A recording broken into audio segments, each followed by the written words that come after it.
Méditation du 25 avril. Jésus allait mourir pour la nation. Or, il ne dit pas cela de lui-même, mais comme il était grand prêtre cette année-là, il annonça en prophète que Jésus allait mourir pour la nation et non pas seulement pour la nation, mais aussi pour assembler l'unité les enfants de Dieu dispersés. Jean 11, versets 51 et 52. Bien que le Nouveau Testament ne dise pas grand-chose de la vie et du travail de ce grand prêtre, Caïphe est un des personnages tristement célèbres de la Bible. Dans la cour de cet homme d'autorité, les principaux sacrificateurs, les scribes et les anciens du peuple résolurent de se saisir de Jésus par ruse et de le faire mourir. Matthieu 26, verset 4. Son existence historique est doublement confirmée. Premièrement, selon Flavius Joseph, Caïphe aurait été nommé grand prêtre par Valerius Gratus, le gouverneur de Judée. Bien que le grand prêtre soit une fonction à vie, les dirigeants romains prenaient la liberté de ratifier ou de remplacer le grand prêtre selon l'opportunité politique du moment. Flavius Joseph ajoute que Caïphe était aussi connu sous le nom de Joseph. Deuxièmement, en novembre 1990 à Jérusalem, une douzaine d'ossuaires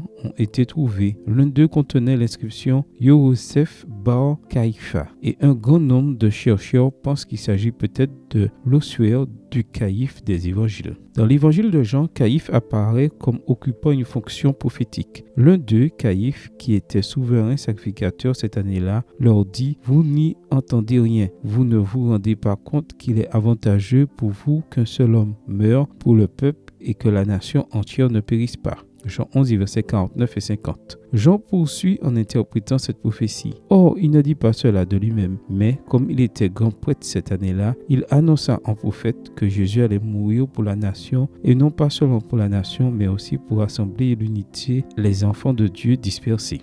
Le texte de Jean fait allusion à l'accomplissement de cette promesse. Comme un berger fait la revue de son troupeau quand il est au milieu de ses brebis éparses, ainsi je ferai la revue de mes brebis et je les arracherai de tous les lieux où elles ont été disséminées. Un jour de nuit et de brouillard. Ézéchiel 34, verset 12. Si l'un d'entre nous a l'impression de vivre au milieu des nuits et du brouillard qui accompagnent l'éloignement de Dieu, le Christ nous rappelle aujourd'hui qu'il est mort pour que nous soyons proches de notre Père, pour que nous ne restions pas dispersés. Amen. Bonne journée à vous et que le Seigneur vous bénisse.